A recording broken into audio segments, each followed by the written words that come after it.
Okay, so I'm now recording and I'm going to share this screen. Right, okay.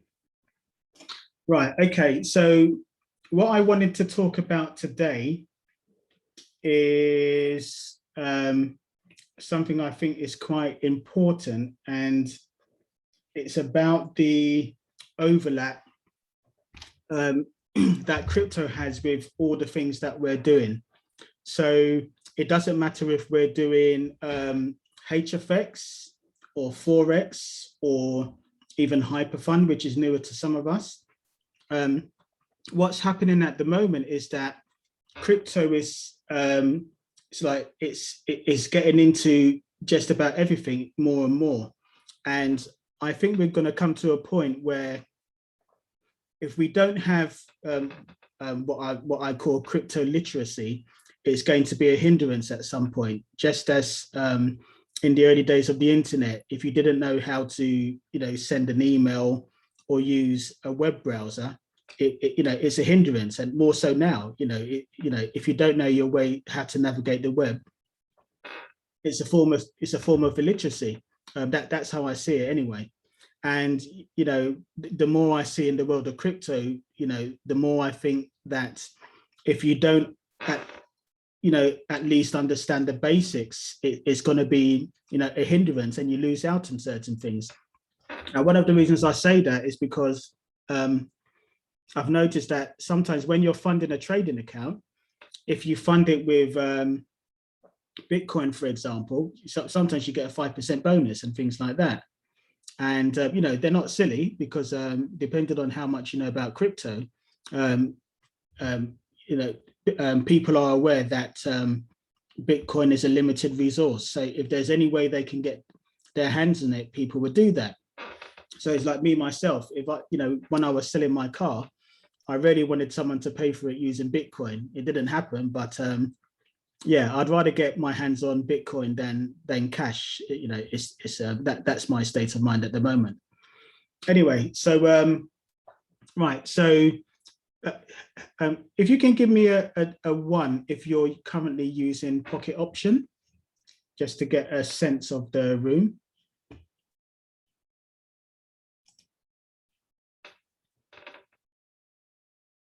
Okay, cool. Yeah, I've got race option, but I haven't funded it yet. I haven't had a chance to do that. Well, I'm going to do a little bit of guidance on Pocket Option. I just wanted to do that today because I'm not sure, how many people are aware of this. But okay, what do you want me to do first? A bit of a Pocket Option guide or a bit of a crypto guide in relation to HFX? If you can give me a Pocket Options for me, bro. Okay. What does everyone else say? I think Pocket Option will be good. Okay, so I'll start with Pocket Option then. Right, so if I get that tab open. Right, where's my Pocket Option? Oh, it's here. Okay, right. Okay, I have it open. See, my brain maybe isn't working as well as I thought it was. Right, okay, so when we're using Pocket Option, and we're using, I'm using a live account at the moment. And one of the things that I discovered after a little while was, a way to make it that little bit easier. And when when trading with, the double blessing strategy, the method I was using before was, write it down on a whiteboard that I've got by my desk, and try and stay abreast of the buy or sell price that's being given by Oladapo and Kenvry. But then what was discovered is, you can all see my screen, can't you? Yeah. Right. So if you look at this icon at the top here, I hope I picked the right one. Yeah. So if you look at this icon at the top, it looks a little bit like a paintbrush. You will see that you've got these symbols here. And one of them is a horizontal line. So if you click on that line, all of a sudden you can see a support point that you can use to help you. So especially if you're trading more than one currency pair, so let's just say, for example, you're doing EUR CAD and you're doing, I'm just going to pick something random, and then CAD JPY. So, and what I tend to do, whatever is being spoken about during the session, I will mark it as a favorite. And when you mark it as a favorite, it appears on the top over here. So if I just focus on these two, and you can delete and remove whatever, so whatever you open will appear, but then it will stay there. So it will stay there if you make it a favorite, which means you can flick back and forth. So what I would do is, let's just say we happen to be looking at EUR CAD, like I said, I just picked it randomly. And let's just say they gave a price of 473. So rather than trying to remember it, it's like it's a really good visual aid if you just bring up that line, bring up that horizontal line, and then you can place it at the point that they gave us guidance. And the good thing is that you're not limited to one, because sometimes they will say, this is a suggested place to go in, but there's a preferential place. So let's just say we happen to be buying, the lower the price, the more excited they would be about that particular price point. So this may be one point, but they may say that, for example, 393 is a better point to come in. So I could go back to it again. So it looks like a paintbrush. You click on it, you go to the horizontal line, and you can easily drag it. So when you click on your mouse and you see the four, the four arrows or the star, you just click and hold the mouse, drag it down, and you can go point down to the second price point. So as mentioned, if you happen to be buying, the lower the price point, if it goes to it, there's more chance of it being a successful trade because it's lower down. If you think of it as an elastic band, the more, if you're buying, the more you're pushing down to a support point, the more tension there is at that point, and the more chance of it, shooting in your direction and then staying there. So, so that's just giving it an example of that. And the good thing about it is that if I go to another one and flick back, it's still there. So that, so that's another reason why, I think it's a really good little bit of information you can use in your favor if you're flicking back and forth. And just in case anyone's not aware, if you look at these four squares over here, if you click on it, you can change the view. So you have the option of displaying two different charts at the same time. So you can have one on top of the other, or you can have, if you change the display here, you can have side by side, depending on your preference. The only disadvantage about that is when you have more than one currency pair on display at once, you don't get the favorites at the top. So in order to see the favorites again, or in order to see any other currency pair, you either have to click on one of them to manually change it, or you have to switch it back to a single currency pair in order to see the favorites again.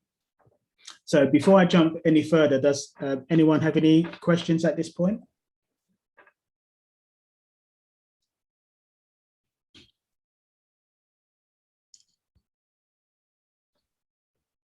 Okay, right. Okay, so yeah, so that's one cool thing that I picked up from here. And just in case, another thing that I picked up after a while was, when they talk about the percentage to risk per trade, and I used to calculate it in my head, but I don't do that anymore. So now when I'm looking at the, the percentage that I want to risk, if you look here, you see the symbol for the dollar currency. You just click on that and it changes to a percentage. So if you're, so depending on how you're trading, they always say never risk more than 3% per trade. So if you wanted to risk 3% on this trade, You literally just highlight it, change it to free, and you can do fractions. You know, you can do, for example, 2.25%. And then if you click on the percentage, it would then give you the monetary equivalent of the percentage that you're risking in that trade. So, you know, that was pretty useful thing that I won't claim credit for discovering everything, because you know, one of our team, Bev, she discovered some of these things as well. So, you know, the more you practice, the more you learn about how to use this tool. And another thing is what you can also do. Where's history? Sorry, I've got the Zoom thing in my way. Okay, so what you can also look at is where's history? Right, so yeah, so what you can also do, you can gauge what kind of performance you're having in terms of your trades. I've been very quiet since I started this job, you know, which is frustrating me slightly. So I'm still adapting. So I've barely traded in the last 2 weeks. So, but you can, if you click on here, you can have a look at your statistics for the last 7 days. Now, one thing is it doesn't automatically refresh. So when you pick 7 days, you have to make sure you apply before it shows what you've been doing. As to see what I mean, there's nothing on display here. I'm gonna have to go back more than 2 weeks, I think. Let me see. I'm gonna have to go back 30 days. Yeah, so I can do 30 days, or you can even do like a custom range. So you can, if you click here, you can do custom range, and you can select, you know, the first date and the second date, and you can get a statistical reading of what sort of performance you've got, and you can show like the percentage, how well you're doing on a particular currency pair. So my private nature is stopping me from revealing too much. So anyway, so you can look at this. So if you've won every trade on a particular currency pair, it would say 100%. If you've won half of them, it will show 50%, etc. And you can use that as a gauge to get a sense of, you know, when you talk to some people, they say, oh, I don't like GBP, or I don't like, you know, whichever currency. And, you know, sometimes people come to that conclusion out of a feeling. And sometimes it's a strategic thing, because they've looked at their performance on a particular currency pair and they come to the conclusion, you know what, I'm not going to touch that currency pair anymore because it just doesn't work for me. Yeah, so that's an interesting thing you can do on here. And when you're going back, you just go back to trading. You can click on your live account or your demo account. So if I go back to the live account, and yeah, and then you're back to where you were before. There is something you can click on. I'm trying to remember which one it is. You can change the view, because some people have this at the bottom. I prefer it at the top, and there's something you can click on. What do you click on? There is something that you can click on that changes the layout. I'm afraid I've forgotten. Does anyone remember how you changed the layout to bring this down to the bottom?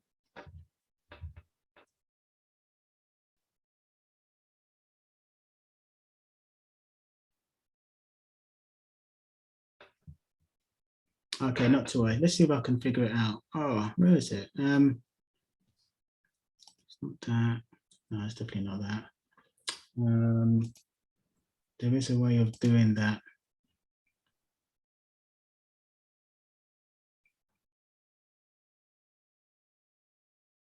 No, oh. I'm afraid I've forgotten how to do that. But anyway, you can change the view and put it down there. Right, so does anyone have any questions at this point, or?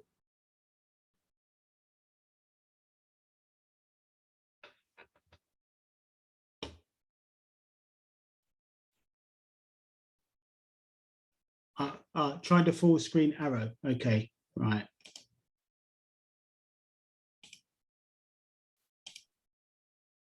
Where is that thing? No, it's not that, but there is something you can click on. Damn it. I'm probably going to remember as soon as this session ends. Yeah. Right, anyway, right, I'm going to move on to the crypto thing in terms of how you can fund your trading account in a moment. But I just want to see if anyone has any questions before I move on to that.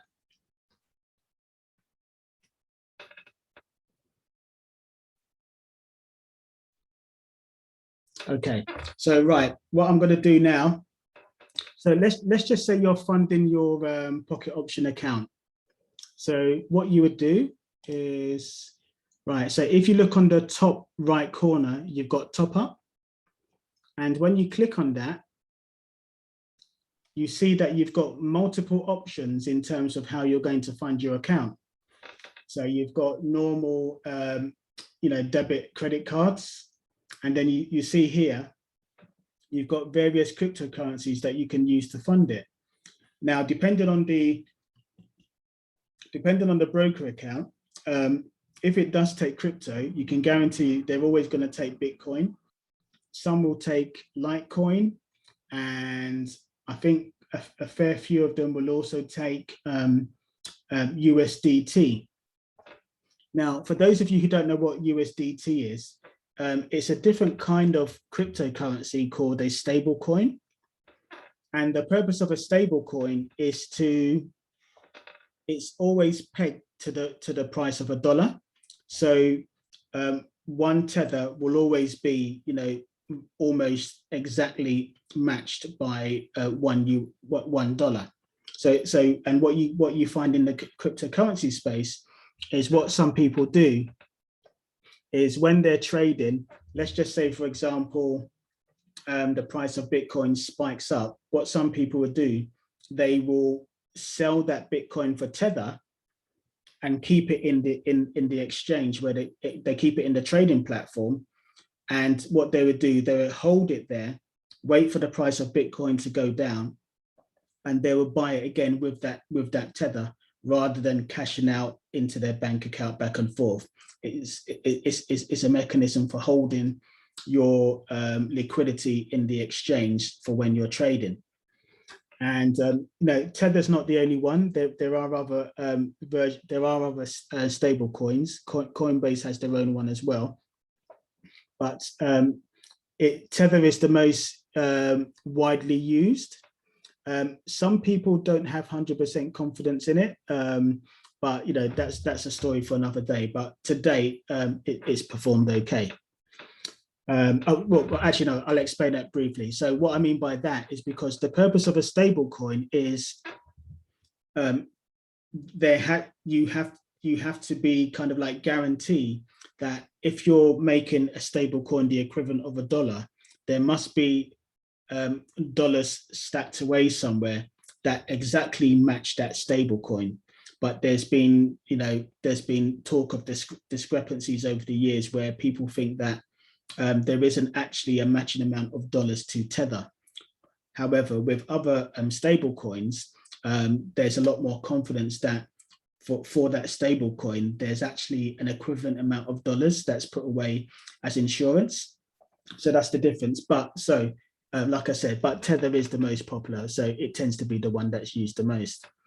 So what I wanted to show you is how you can fund your broker account using cryptocurrency, whether that be Bitcoin or whether that be Tether, etc.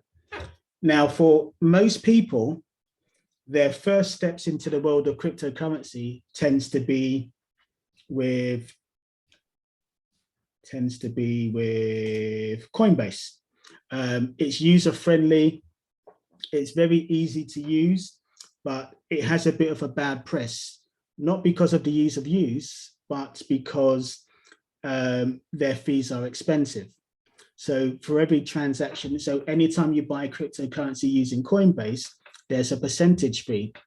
Now, when you're dealing in small amounts, most people tend to start off with £20 or £100 and stuff like that. So the percentage fee that they charge, people don't really feel it that much. But if you go deeper into the ecosystem, over time, that really builds up. And the other disadvantage about using Coinbase is that you don't have any control over your purchase. And what I mean by that is with cryptocurrency, because the price is fluctuating so much relative to, you know, stocks, etc. When you make your purchase, you get that Bitcoin for exactly the price it is at that second. So if you had said to yourself that you're going to buy it for $40,000, if it shot up by $1,000 at that moment, that percentage of Bitcoin that you bought then, you'll be getting less for your money. So what I tend to say to people is that, yes, if you're brand new, use Coinbase to register and get a step, you know, get your foot in the door. But as soon as you've made your initial purchase, you should go straight to the professional version of Coinbase, which is called Coinbase Pro, and it's the same company. So if you have a Coinbase account, a lot of beginners don't realize that, but as soon as you open a Coinbase account, you actually have a Coinbase Pro account as well. So the credentials that you've used to get yourself registered and set up on Coinbase are the same credentials that you would use to go into Coinbase. And straight away, you will see a big difference. So, and this is one of the things that I find so interesting about the world of crypto and trading. And it's partly why I got into it, because a lot of the skills are cross-transferable. So if you've been trading, not so much HFX because it's a different kind of broker, but if you've been trading Forex or even stocks, the layout of how you trade is very similar. So your skills are cross-transferable in a lot of ways.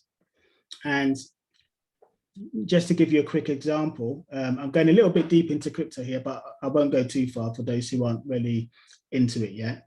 It's the difference is that, let's just say you were purchasing Bitcoin, because don't forget, you might be purchasing Bitcoin or Tether to fund your broker account.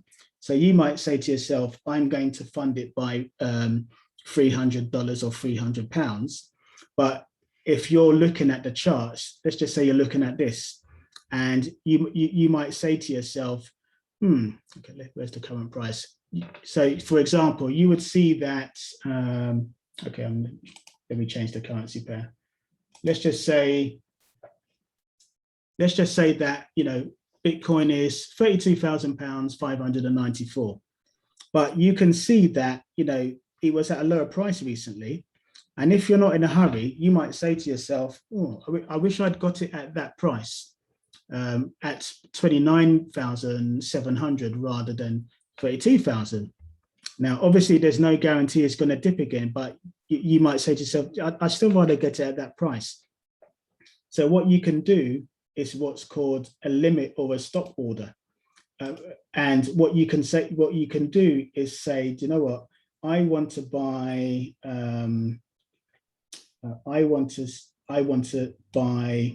let's just say 0.001 of a Bitcoin, and I don't want to pay 32, but if it was to go down to 29,000, you know, I'd buy some.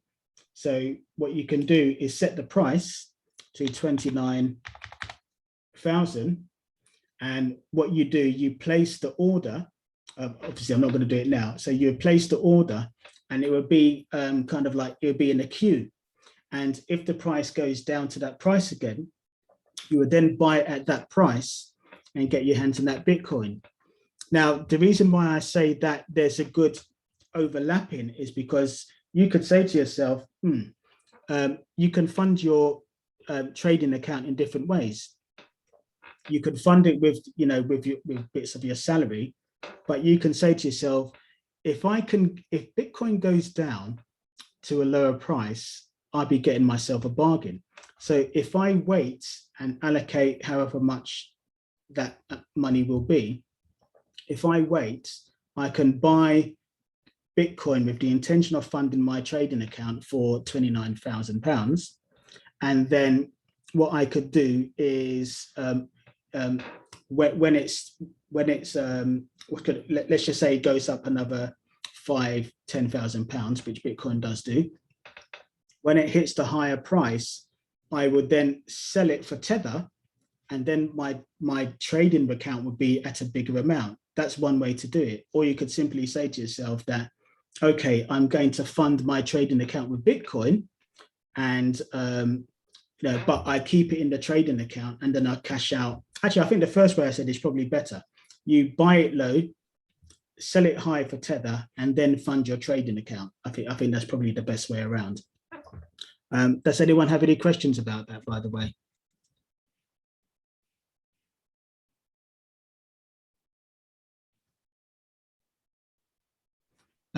Can someone type a 3 just to confirm that you can hear me? It's a bit quiet. Okay, cool. Right. Okay, so the next question might be, okay, how do I transfer my Bitcoin or whatever into my trading account? So what you would do is you would, what you always see on every, any platform that uses cryptocurrency, they always use the same term, withdraw and deposit. So if I'm withdrawing whatever currency from my exchange, I will click on withdraw, and you will see you've got a choice of which cryptocurrency you're removing from your account. And so let's just say it was Bitcoin. So I'd search for it.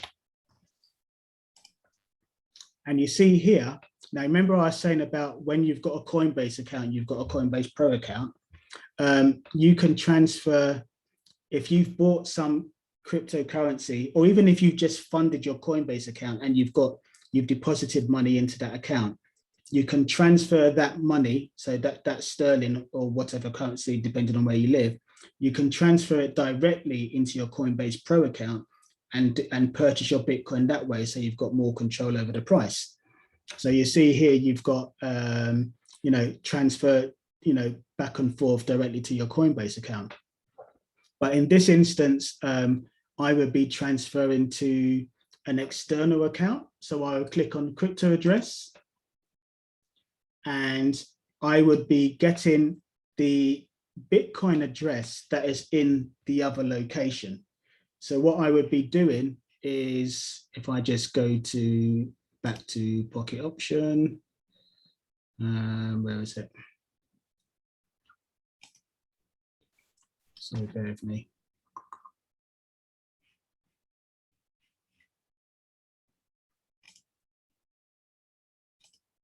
So if I go back to Pocket Option,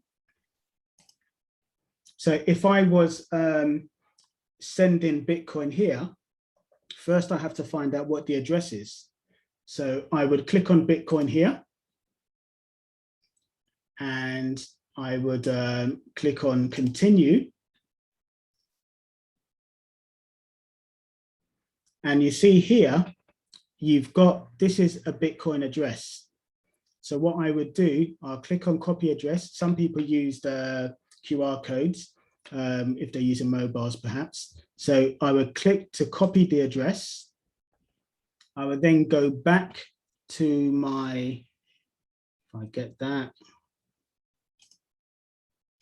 I would go back to my Coinbase address, and I would paste the address in there, and then I'll click use this address. Now, every exchange, whether it's Binance, Coinbase, Bittrex, all these different ones, it's always going to be a similar process. You just have to navigate to find where the deposit and withdrawal address is. So once you've done that, you choose the amount of Bitcoin or whatever cryptocurrency it is. You can use Google to find out what the value is in dollars. So let's just say, you're doing 0.002 Bitcoin. You would put that, you just go into Google, do BTC versus GBP or whatever, and then it will come up with the currency calculator, and you can use that to work out how much it is in that currency, to give you an idea.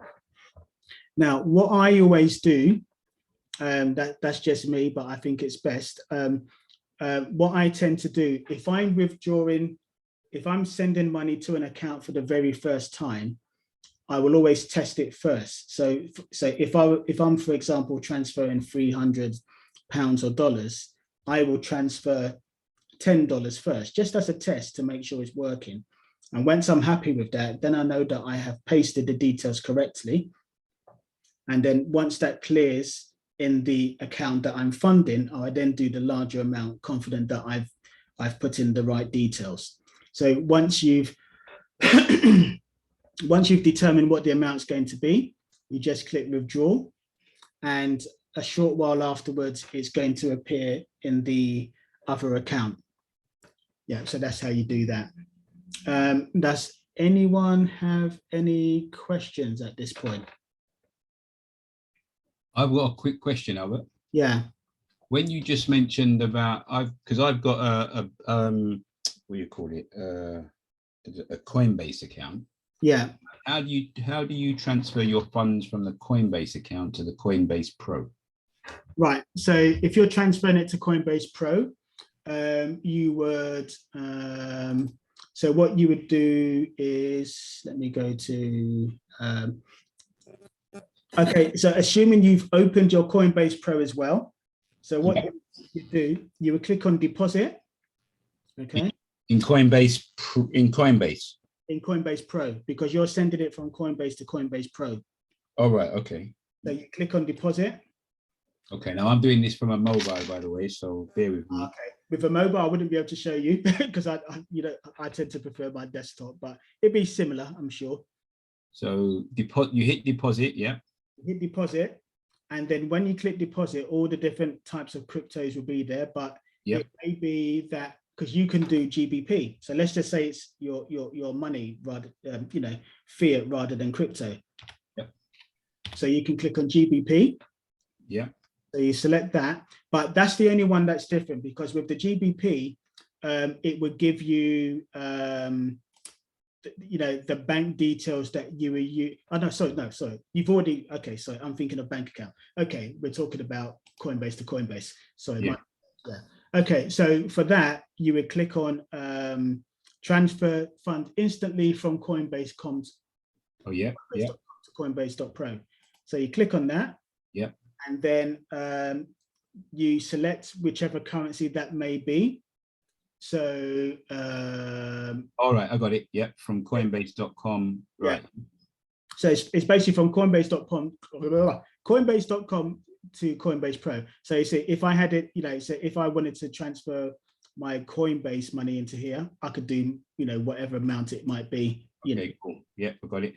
And then you just do it like that. Then just click the deposit. Exactly. Button. Yeah. Yeah. So it's straightforward to do it directly from Coinbase, and you can go back and forth as well, so you can go back and forth. Okay, so I've just attempted that, but nothing happened. Okay. That's basically, that's the process anyway. But I'd say take your time when you're not half paying attention to me. But that's basically the process. It's got Coinbase to Coinbase Pro. Okay, which one did I click on? This bottom one. Isn't it Coinbase? Shouldn't it be Coinbase to Coinbase Pro, not rather than? Because I want to deposit money from Coinbase Pro. Sorry, from Coinbase into Coinbase Pro. Okay, let's have a look. Okay, so okay, from Coinbase to because I got I'm sure that's it. Yeah, from Coinbase into here. Yeah. All right, so I'm in Coinbase Pro, which has got 0 in it at the moment. I've hit deposit. I've then selected the current the coin, so that's Ethereum that I've got. It then says Coinbase.com, transfer funds instantly from Coinbase.com to Coinbase Pro. I hit that. Yeah. Then it says from Coinbase, and there's the figures to Coinbase portfolio, which is 0. Yeah. What I want to do, but it doesn't allow me to. When I hit the deposit button, nothing happens. Okay, let me have a look. Let me go back. Oh, no, I know what it is. You have to hit amount. Yes, yeah. Did I? Okay. Okay. Yeah, you have to hit. Yeah, you have to put the amount of what you want. Yeah, that makes sense. Yeah. So. Yeah. Okay, cool. So I have to then type in the 0.065. You're talking sterling, not a crypto, aren't you? No, well, I'm talking the crypto value. Okay, yeah. So whether it's sterling or crypto, you just select the right one, you know, because that one is GBP, but it could have been Ethereum or Bitcoin or whatever. Yeah, whatever you've got in your yeah, cool. Yeah, and you just transfer it, you know, from your. Okay, yeah, that's it, because it's the button's highlighted now. That was the bit that was missing in there. Cool.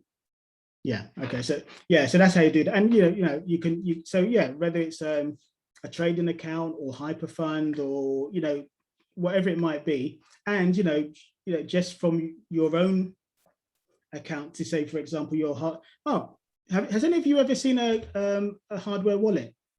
No. Okay, right. Let me bear with me one sec.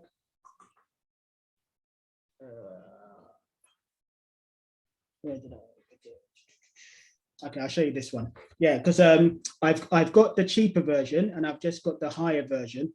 I haven't set it up yet. Where's the camera? Right. So you've got Ledger Nano, and then you've got the newer, more expensive version, which is the Nano X. The original version, you can only store about 3 cryptocurrencies at a time. And with this one, you can store up to 100. So this is like the fancy bells and whistles version. So with the original version, you just connect it by cable. Actually, let me see if I can find it for you guys. 1 second. Give me a sec. Bear with me.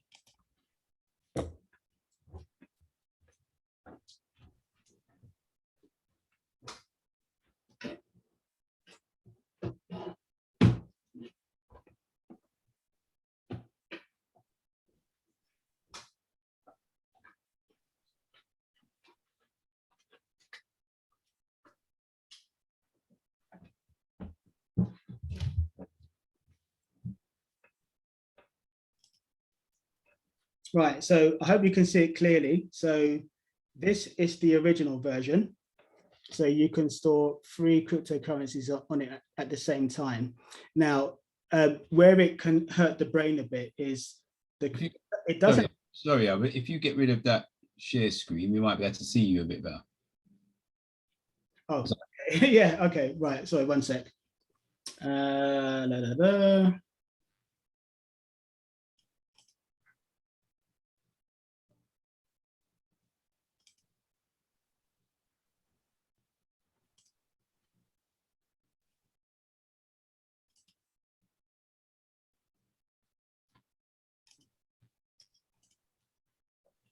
Right, can you see me better now? That's better. That's better. Right. Okay, so this is the original version. This is the original version. So you can only store 3 cryptocurrencies on this at any one time. Now, the bit, like I said, the bit that confuses people a bit, it doesn't exist on here. All this is just a key or a gateway to your crypto, because your crypto is in the internet. It's never physically with you, even in digital form. So, and the reason that's good is because if this ever got damaged, that doesn't mean that my crypto is lost. It's only lost if I haven't written down the keys in a safe place. You see what I mean? So if someone was to take this, if they don't know the passwords and the keys, etc., they can't do anything with it. So let's just say it was taken from me. I could just quickly buy another one, secure it, and then transfer it onto the new device. So it doesn't exist on the device.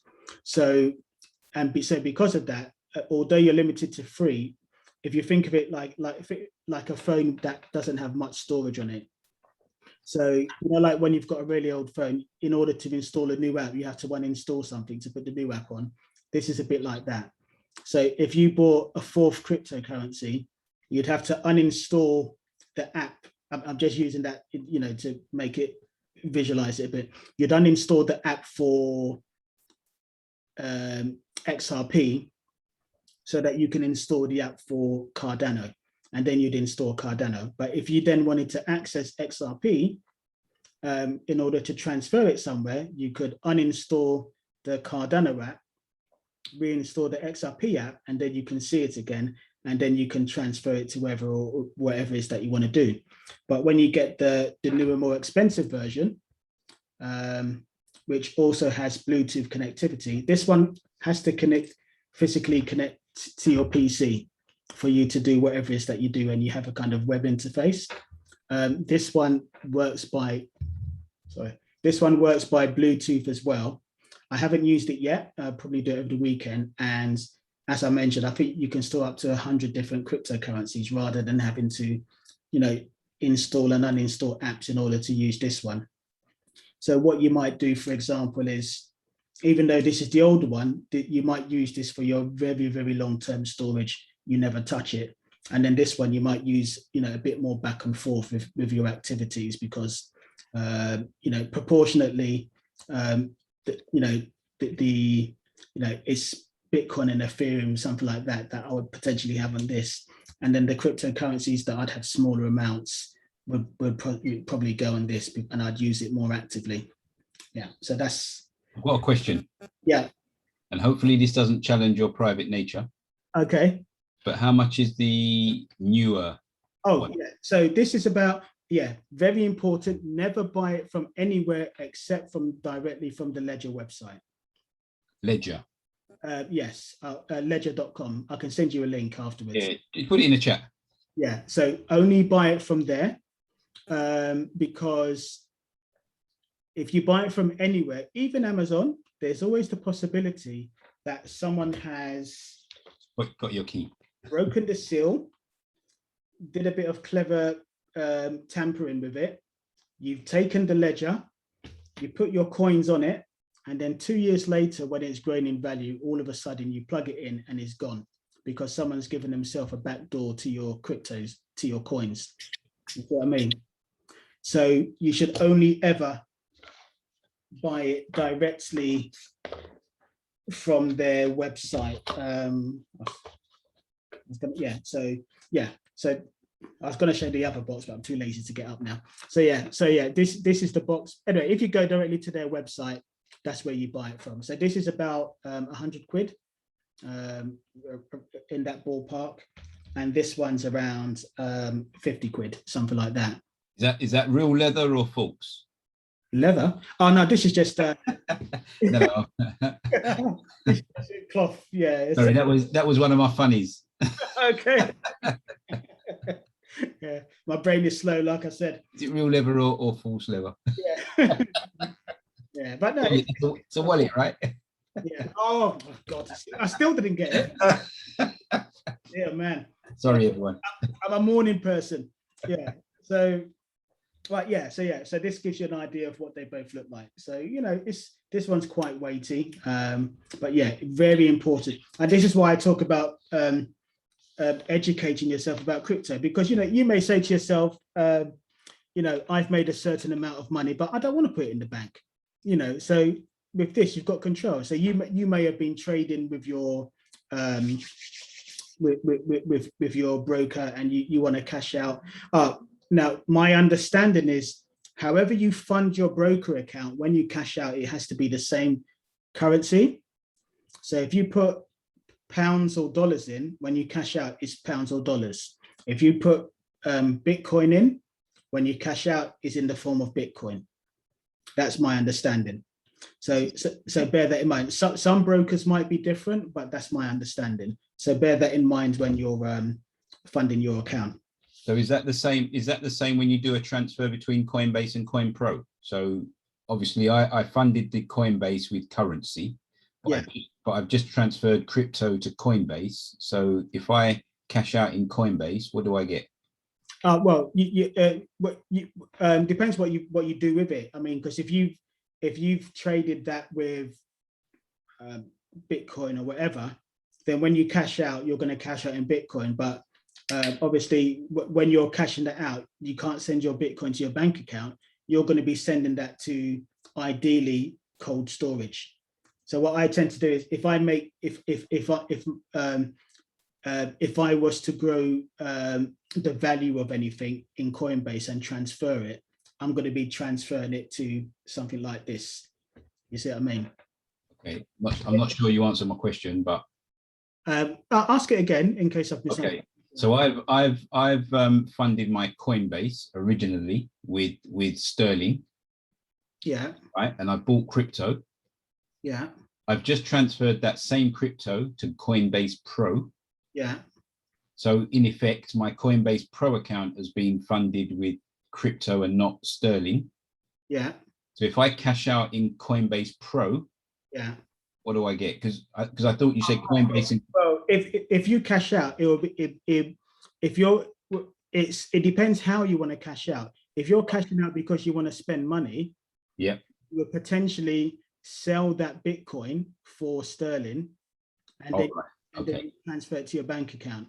If you want to cash out in the form of increasing your portfolio, you cash out either in the form of tether because it's pegged to the value of the dollar, or you'd cash out in the form of a cryptocurrency. So if you do it in the form of tether, you might well, whether it's tether or Bitcoin or something else, you might still want to put it on here. Okay.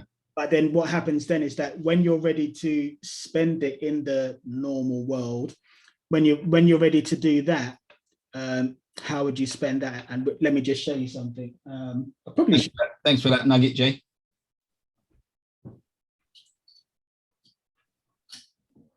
No worries. I haven't been reading the chat. What was being said there? 1 second. No, Jay just mentioned that you can cash out to PayPal. Well, the way that I cash out to my crypto card. That's how I cash out. Okay. So because this is a Visa card. So it's like when I bought my, I don't know if you see them, you know my projector that I got? Yeah. Yeah. So when the price of Bitcoin went up, I cashed out in the form of, I transferred a certain amount of crypto into my crypto.com account. Yeah. And what happens is that I then converted it. So it converted at the going rate on that day, at that minute, if you see what I mean. Yep. Yep. But because Bitcoin was doing well at the time, by cashing out at that time, the item I bought, although it cost X amount, it actually cost me less because Bitcoin was on a surge. You see what I mean? Yeah. So it's the same principle as currency, right? Yeah, exactly. Yeah, and then I just used it to buy something on Amazon. That's where I bought it from. So yeah, so there's different ways you can that you can cash out. Yeah. Cool. Right. Okay. So yeah, I'm always conscious that it's the evening, and I try not to make these too long. So unless anyone has a question, I think I'll keep it short and sweet. Unless someone has a question here.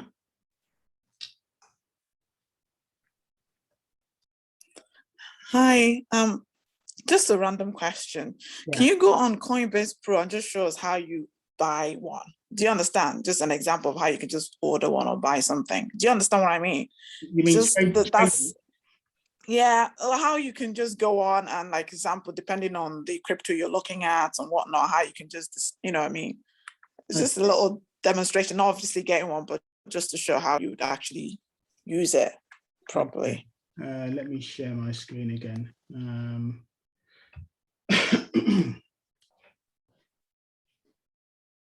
So 1 second.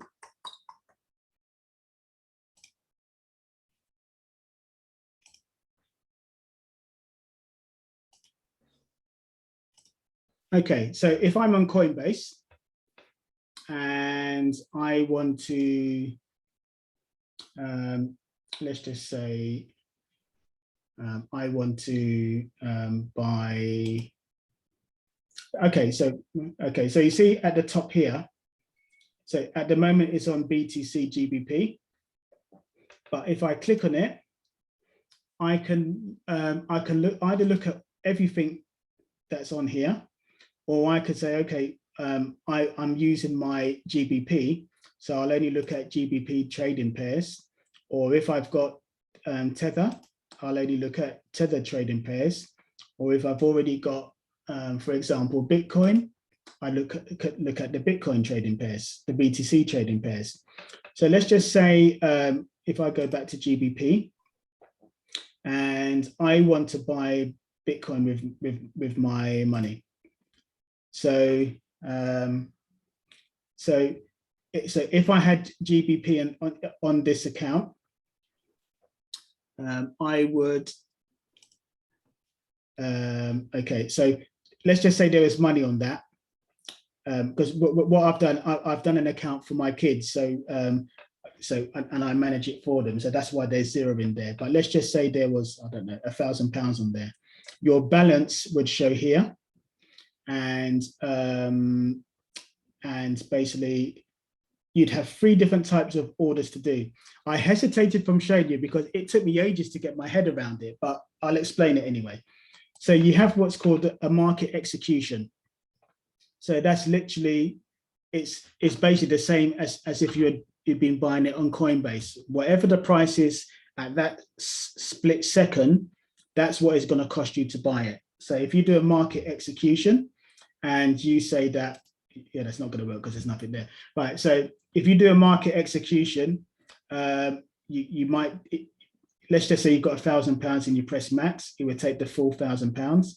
You click buy, and whatever the price is at that moment, that's how much that's what you're paying for the Bitcoin at that time. And then you also have what's called a limit order. Any questions at this? I don't want to jump. Any questions at this stage? No. No, that's fine. It's pretty Okay. clear. Thank you. So then you have a limit order. And what a limit order is you say to yourself, I want to buy one, is that 100th of a Bitcoin. And I don't want to pay the current price. I want to pay 29,700. So you put down the price, and that's, so if it goes back down to that price, that's what you're going to pay for your Bitcoin. Now, then the third option, which gives you more flexibility, is a stop limit order. I hope I've used the right term. Now, what that does is, let's just say I want to do the same thing.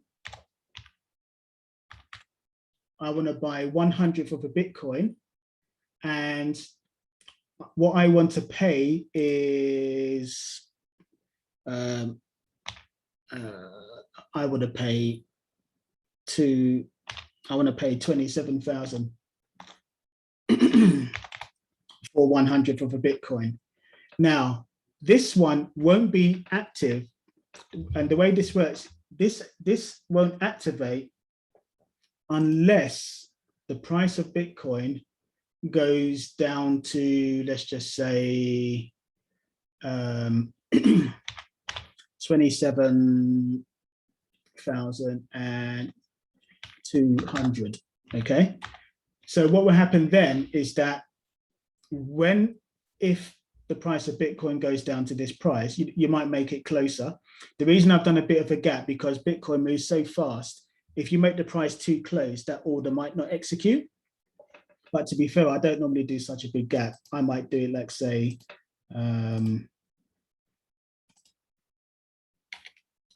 let's just say, it's £27,050. So if when the price of Bitcoin goes to that, the trade activates, and then you would, if the price, so that's now a live trade. So you would then buy Bitcoin at a price between those two figures. It will activate because somewhere in between, someone is willing to sell at that price, and then it will activate. Now, it depending on how busy and active it is at that point in time, it will either partially fill, it's like a fill, it'll either partially fill or completely fill. And what you would see is, if I was looking at my main account, what you would see is in this, at the bottom of the screen, you will have a list of your pending orders, because you can do more than one. You might say to yourself, I want to buy at 27,000, but I want to buy a bit more at 22,000, for example. So you might want, say, 100th of a Bitcoin at 27, but you're willing to buy, I don't know, 5% of a Bitcoin if it went down to 22,000. So you can do those pending orders or stop limit orders at those prices.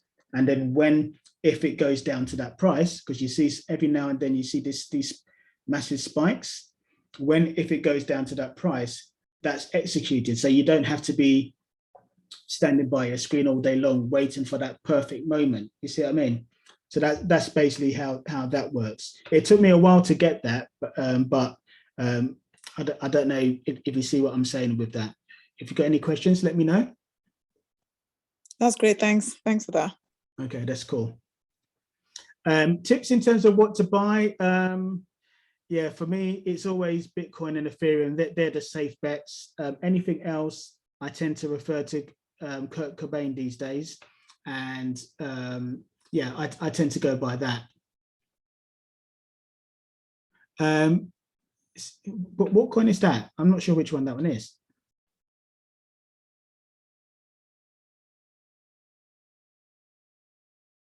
Yeah, I'm not sure which coin that one is, but no, it's not one that I have anyway. It's not one that I have. Yeah, but yeah, I like I said, I'm biased, but I highly recommend DCX because that keeps you up to speed, and not just in terms of what to buy, but no, yeah, I haven't come across that one, Jay. Yeah, I haven't come across that one. Yeah, yeah. So that I have to claim ignorance of that coin, but there's so many. There's so many of them. Yeah. Right. Okay. Has anyone else got any questions or? Sorry, one more question. Oh, did I record? Oh, damn it. I hope I recorded. So yeah, what was the question? It's recording. It's recording. Oh, God. Yeah. Okay. Yeah. So what's the other question? Sorry, I think you maybe explained it before, but once somebody buys that wallet, electronic wallet thingy, the digital wallet thingy, how does it work then? How does he save your crypto? Do you understand? Do you have to connect it up or what? It just saves it. Right. It depends what kind of wallet you've got. So for example, because you've got 3 levels of, broadly speaking, you've got 3 levels. You can keep your crypto in an exchange. Now, some people feel safe doing that because they're not all that savvy with crypto. So it's easy to use, it's easier to understand how to use. But the disadvantage is that if anything was to happen to the exchange, whether it be hacked or whether it turns out that the people who run the exchange are dishonest, you have no control because you don't have what's called your private key. So you remember when we did the address of sending the crypto, the long code, that's what's called a public key. So you can think of that as the crypto version of an email address. There's no harm in people knowing your public key address. It's a means of doing transactions. But in terms of controlling it, there's another key which is called your private key. So when your money is on an exchange, because you don't control the private key, you ultimately don't have full ownership of the cryptocurrency. You're dependent on the trustworthiness and the robustness of that exchange. So then you've got the second level, which is called sometimes people say warm wallet or software wallet, and that one is you would have on your phone.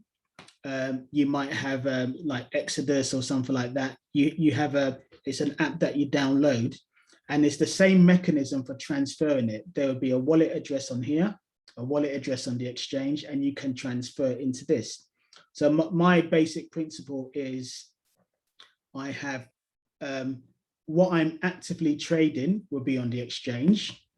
What I'm maybe trading every now and then or staking, that's something we can talk about another time. If I'm staking, I might do it on a software wallet. So I'd have a certain amount on there, but even a phone has a certain amount of risk because you can lose your phone. Your phone can get stolen. So although lots of people find it easy to use the phone, there's risk associated with it. Me being paranoid, this is my crypto phone. I don't take it out. I have another phone, which is my go outside phone. This one doesn't have a SIM card on it. It just has some crypto wallets on it. That's a medium amount. So that's kind of like, that's still, you know, you have to assess the risk for each form of storage. So, but the stuff that I am not trading in any way, not doing anything with it, that I don't touch, that's the cold storage. So the means of transference is exactly the same. They all have the option to deposit and withdraw. And it's always a case of getting the details of the public key address and transferring back and forth, however it is that you're doing it. I hope that answers your question. Yes, thank you. Thank you. Okay, all right, cool. Any more questions?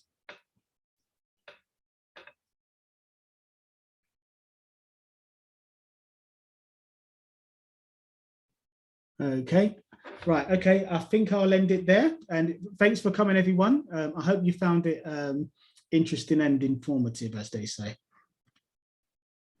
Thanks, Albert. No problem. Right, have a good evening, everyone. Thanks, Uncle. Thank Thank you you. so much. Thank you. Bye. All right, evening all.